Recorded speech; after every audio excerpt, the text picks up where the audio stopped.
Testing of Hyundai HGN32 air circuit breaker. The basic settings will be set by the customer. For testing, we add a 110-volt AC power supply. At first, we trip the breaker manually.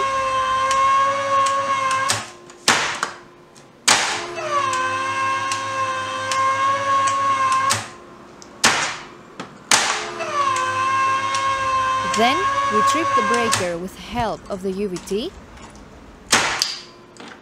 Next, we perform a short-time delay test and the breaker trips almost instantly.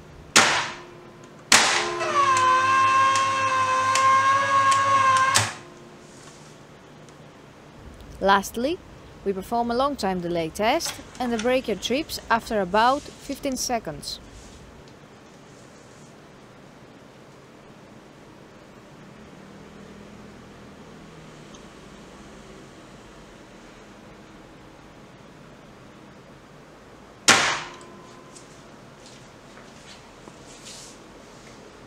It is now clear that the air circuit breaker is working successfully and is ready to be delivered to the customer.